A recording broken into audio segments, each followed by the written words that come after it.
All right, welcome to the Taxpayers Association of El Dorado County's first ever live Facebook forum. My name is Andy Nevis. I'm the president of the association. For those of you that don't know what the Taxpayers Association is, or it's your first time on our page, Taxpayers Association is a nonpartisan, nonprofit organization dedicated to empowering citizens and educating voters. We don't have any agenda other than voter education and making sure that government works as well as it can. And so we have a little bit of a unique role during election years. We usually host events with candidates for all kinds of local offices. We know you hear a lot about candidates running for president and some of the higher offices, but not so much about folks running for your county supervisor position or school board or community service district, things like that. So this year it's going to be a little different because we can't meet in person, but we're going to be utilizing Facebook to have conversations with the folks that want to represent you. And so we're starting this off today. The gentleman we're going to be talking to isn't running for office himself, but he certainly has a lot to do with the elections. He's responsible for counting the votes here in our county, and that's our Registrar of Voters, Bill O'Neill. So, Bill, welcome. Thanks for joining us. Thanks, Andy. It's great to be part of this groundbreaking new event for you. I'm excited about trying this. All right. Hopefully it goes well. And I should add a little bit later in the discussion, we can take questions that you have watching online. We're monitoring the Facebook feed, so please leave your comments on Facebook, and we will get to those later in the discussion. But first of all, Bill, I thought I would just ask you, it's crazy. It's your first general election. It feels like you've been around forever because we had so many special elections last year. But this is your first presidential general election. So why don't you give us a little bit about your background, and just for those who might not know, what is a registrar of voters? What exactly do you do down there in the elections office, kind of besides the obvious? That's a great question. I actually get that a lot. So my background is primarily technology. I started in the late 80s, early 90s doing technology work. That led me to having my own consulting company in the mid 2000s. I had a contract with Sacramento County Elections, setting them up with their new vote system when they switched over back then in 2004. And then I came to El Dorado County and worked with Bill Schultz here to help select and implement a voting system here, and just found I loved elections. So I've been in elections since 2004. I was with a company based out of Arizona for about a decade, where I developed technology and managed technology in the election space around the admin side, ballot handling side, that type of thing. No tabulation at all, but we handled everything prior to and after tabulation. So what brought me here to El Dorado County was when Bill was retiring. We had a conversation, and I spoke with Linda Webster, the assistant registrar, and decided to throw my hat in the ring, and I'm pretty excited to be here. I've been here since January 9th of last year. It's my home community. I've lived in this county for 17 years, but I've been involved in this community since '85 when I was in the El Dorado Jeep Herders. I get asked all the time when I start telling people I got a new position as registrar of voters. The first question was always, what is a registrar of voters? A lot of people don't understand, kind of how that works, which is understandable. So registrar of voters, we handle everything from voter registration for our county. Everything is specific to our county. We handle all the voter registration. We handle all the candidate filing. So we've had about 140 candidates, just under 140 candidates file this election. So we file them in, make sure they get on the ballot. Candidate statements are filed. We generate and develop and generate the voter information guide that comes out. That's got all of the county specific contests on it, measures, candidate statements, et cetera. We handle all of the electronic registrations that come in from DMV, California Secretary of State's website, et cetera. We clean the voter registration rolls as people pass away or move. We make the changes to the system and keep up with all of that. Then we handle everything. Once we get all the information on the ballot, we handle all the ballot layout and design. We do that here in our office. Then we manage the process of getting those ballots printed, inserted, and mailed out to voters. Then we receive all of those ballots back. We manage the vote centers that we set up during the election so people can vote in person. We manage all of the drop boxes where people can drop their ballots. We get the ballots back from the post office. We handle all the signature comparison when they come back from those locations. And then we handle all the tabulation. Once the signature passes, then we open the envelope, we extract the ballots, we do them in batches very carefully, and then we tabulate. And then we report the results after 8 p.m. on election night and then throughout the certification period. Then we do all of the after election cleanup that comes along with that. We'll get ballots back in the mail for undeliverable, for change of address, those things, and we go through the process of cleaning up our registration again. And then we prepare for the next election. Like you said, we had a lot of specials last year. I think we ran somewhere around 6 elections last year. So the idea of an off election year is it's kind of gone. There's every year there's lots of elections running. So that's what the Registrar of Voters does. We kind of handle everything from beginning to end. So this year you had a March election, which was challenging in of itself, given that it was the first time running vote centers, and then you probably thought, after that, oh, it's going to be smooth sailing for November. We know what to do, but then all of a sudden we have COVID come along. So why don't you tell us? So what's, from the voters' perspective, what's going to be different when I go to vote this year in October or November versus what happened in March, and what's going to be the same? More is going to be the same than different. In March, we had 14 vote centers. In November, we're going to have 13. Legally, we're required to have 13. So we wanted to have as many as we could. The reason there aren't going to be 14 is just because of COVID. We've also had to move some of those vote centers because they're just too small to accommodate social distancing and be able to properly process people as safely as we can under COVID, as well as keep them moving through the lines. One of the concerns that we always have is having enough people staffing the vote centers so that there isn't a long line. Well, now with COVID and the social distancing requirements, masks, all of those things, we are increasing the number of people at locations as we can get the larger locations. So this election will be the same in that we'll have 13 vote centers, and just one down from previously. We'll actually have more drop boxes and more drive-up drop boxes. We're now up to 6 permanent drive-up drop boxes. We had 3 in March. So that's going to be pretty good. Those are our heaviest used drop boxes, are the ones that people can drive up to here at our office, down at Cameron Park, the South Lake Tahoe Library, and now we're adding 3 more. And then we're adding another additional one, so we'll have 13 drop boxes throughout the county. Because we want a lot of people are concerned about returning ballots in the mail. What's the post office going to be able to handle or not handle?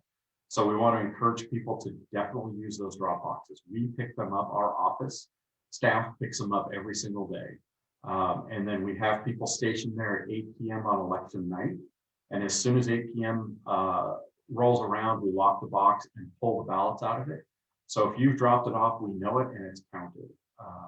So it's going to be very similar. The difference is, obviously with COVID, it creates a different environment. We have to be very careful and protective of our vote center staff as well as our voters. So we're going to have, the vote centers are going to be much larger.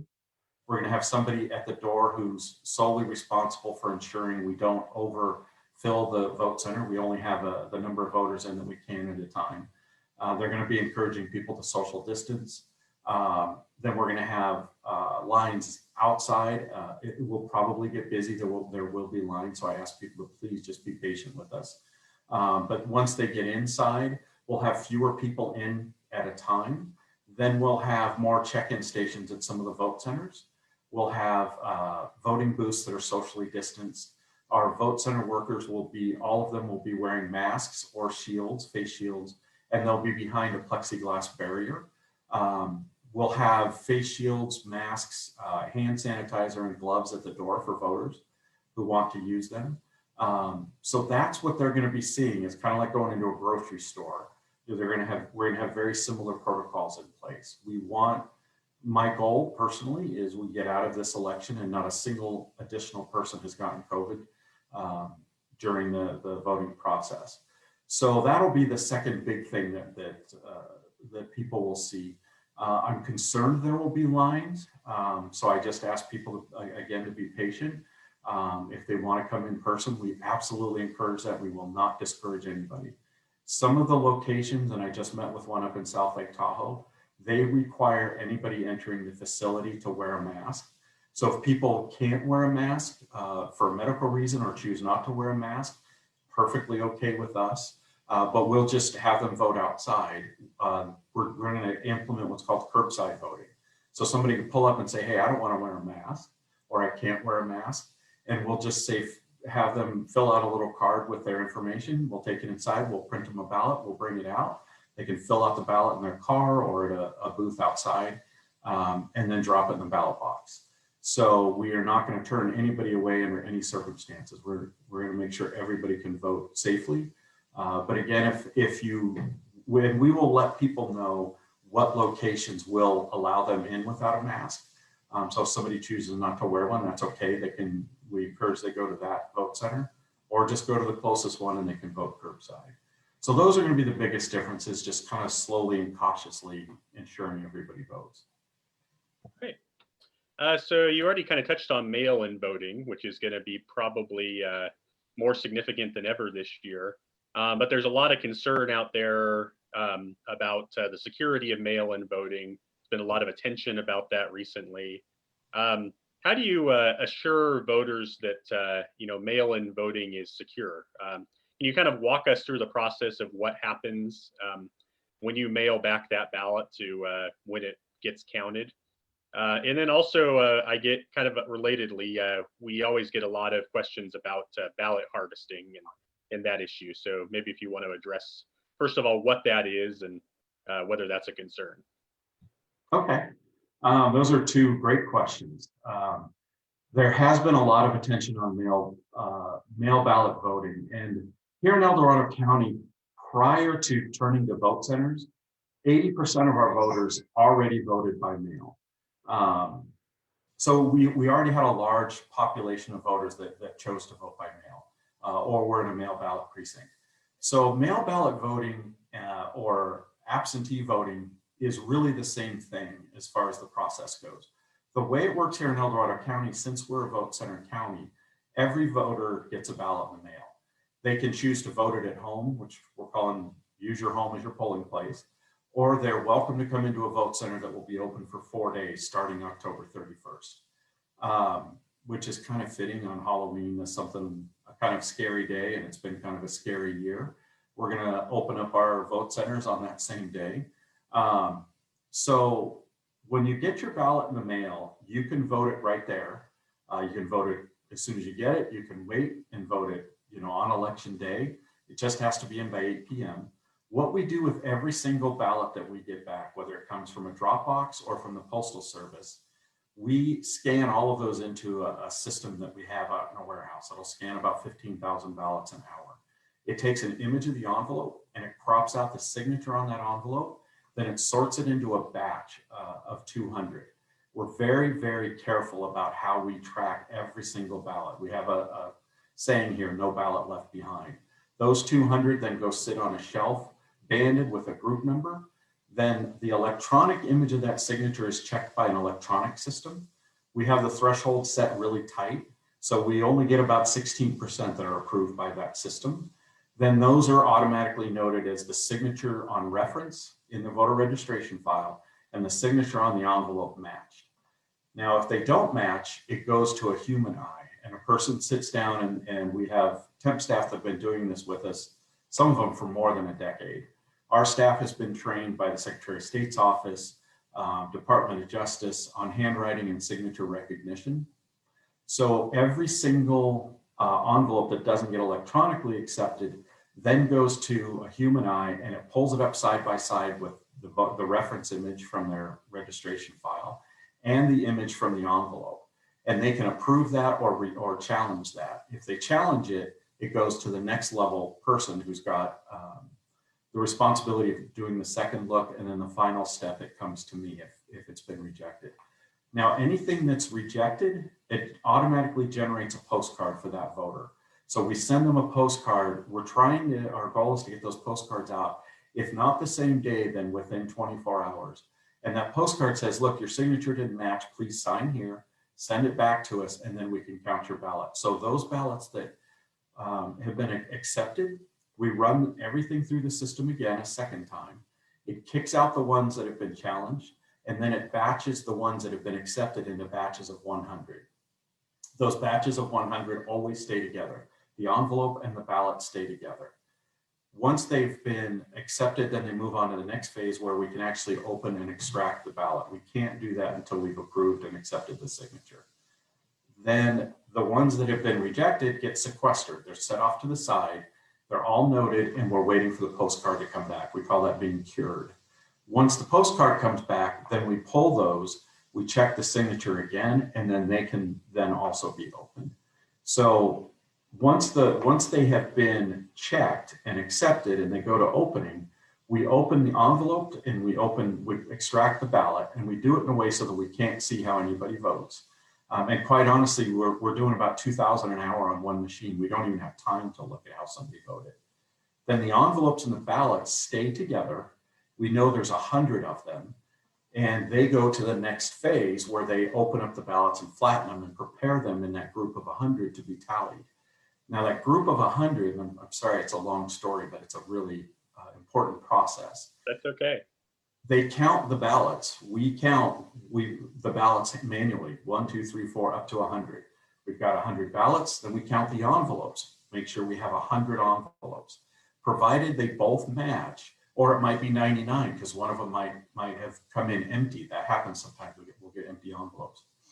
We make sure that those numbers match. Then the envelopes are kept in a batch, and they go out to a storage place in our office. And then the ballots themselves go into the tally. They go into the tally room on one side of the room.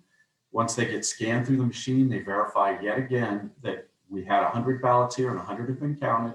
Then they're sealed in a plastic bag and set on the other side of the room. So there's no chance that we'll accidentally run the same batch twice.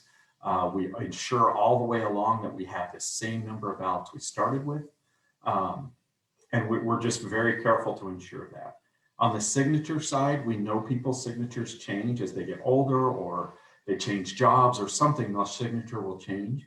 Most often, the signatures will still look the same in one way or the other. The slope forward, the slant backwards, the distance below the line, several other things like that. So we can still accommodate people whose signatures have changed, but we will send a postcard if they have it. In March, we had about 1,200 that were challenged, and we had about 700 that were cured. So we had about 500 that ultimately were not accepted. And it's a shame when that happens, because if somebody took the time to vote, we want to make sure they get credit. But the process for vote by mail is very intensive, far more intensive than any other process we have. The ballot harvesting, do you want me to jump on that? Yeah. Okay. So ballot harvesting has been going on for a couple of years now. The concern about ballot harvesting, and there actually in other states have been issues where it happened. People can collect ballots from other people. In the past, it was only somebody from your household, your spouse, your mother or father or your children, or somebody could take your ballot in to be dropped off.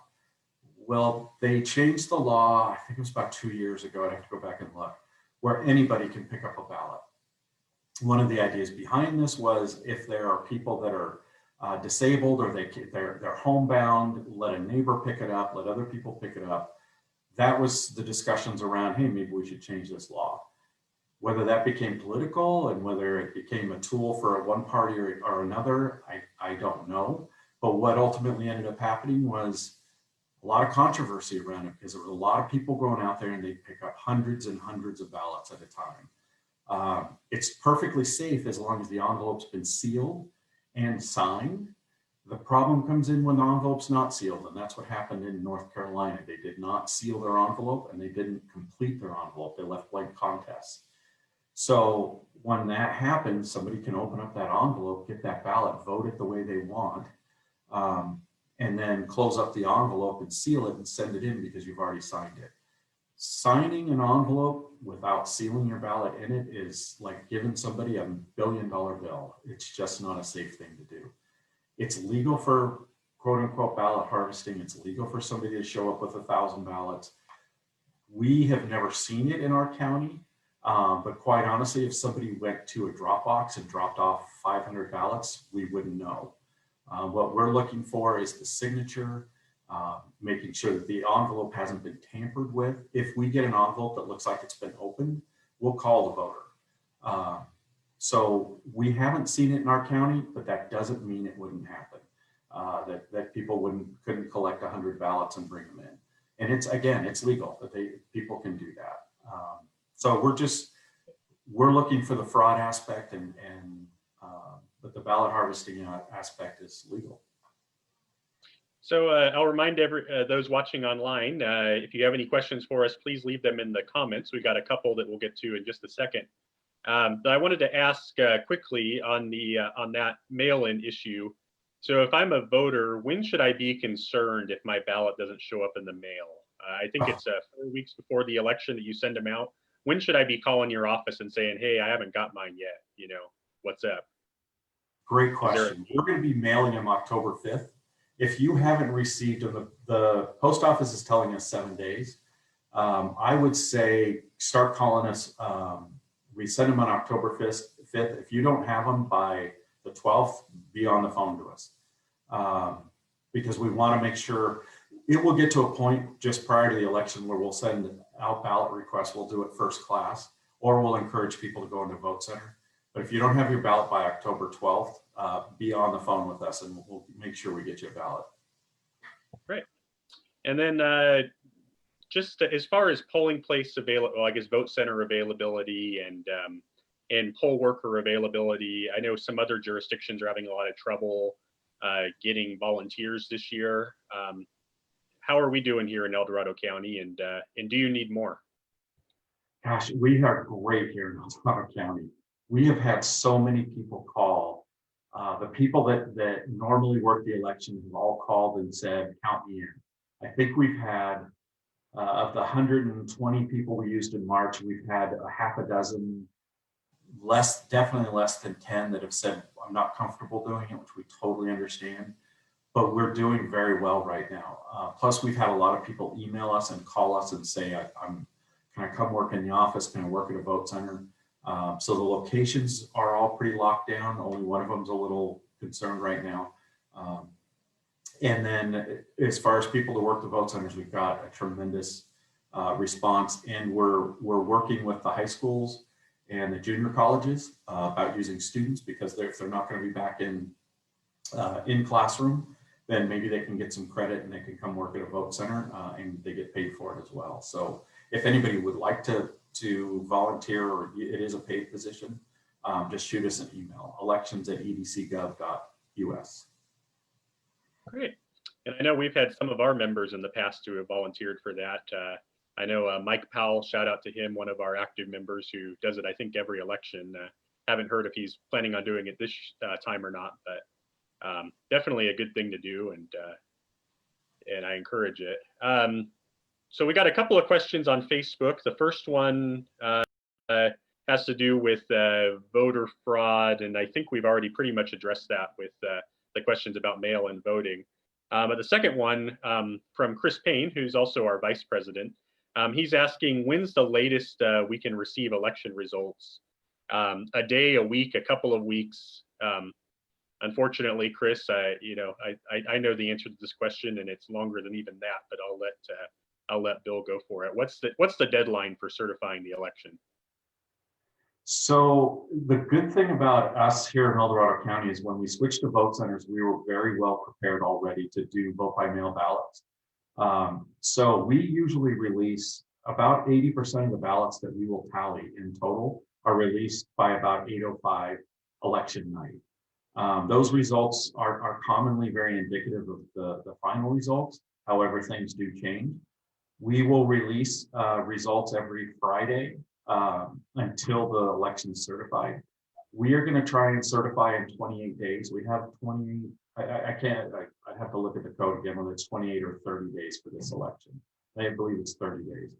So the latest we will be certified, all the ballots will be counted, et cetera, is by December, looking at my calendar real quick, by December 3rd, I believe, is the last day that we'll have certified results. Most commonly, though, we are done by the end of November.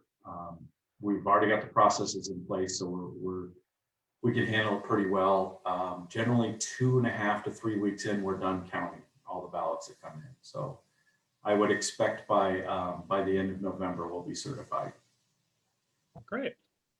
Yeah, and I would just caution as someone who's been involved in campaigns before, those first results do provide a good indication, but I think this year in particular, the voters who are going to be inclined to vote by mail are going to be different than the voters who are inclined to vote in person, and that could cause some interesting things to happen. So I'm hopeful that if the results change a lot, after election night, we're not screaming fraud, and over no, just because different types of voters happen to be voting different ways. So it'll be interesting that way. But yeah, Chris, it can take a little bit to get to that final result. But the one thing I would kind of, so I don't have any other questions on Facebook. The one thing I would just close with, though, is just to note Todd White, our secretary, and I went down to the elections office on election night in March and got a chance to observe firsthand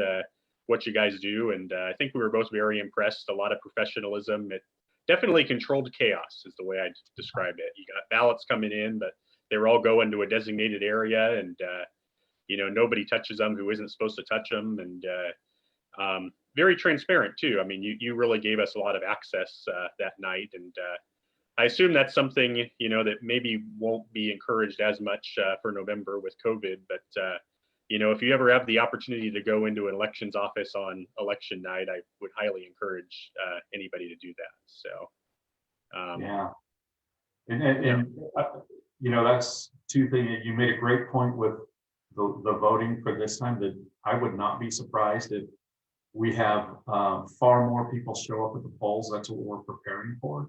And that will absolutely change how the results might be. We are going to count election night. We'll count all of the ballots that we receive from the polling place. But we get a lot of ballots also dropped off there. So that's a great point. It will definitely change a lot after election night. And we are still wide open for people to come in and observe the process. We don't want to let COVID stop our transparency at all. So if anybody ever wants to come down, it's going to be a little more cautious. We do ask people to wear masks in the office. We have windows that are wide open from the public side to watch the tabulation process. And we're happy to give people a tour. They do have to be with somebody when they're walking around. But we absolutely encourage people to come down anytime and check out what we're doing. We're pretty proud of it. We've got some good processes in place, and we can always keep working on getting things better.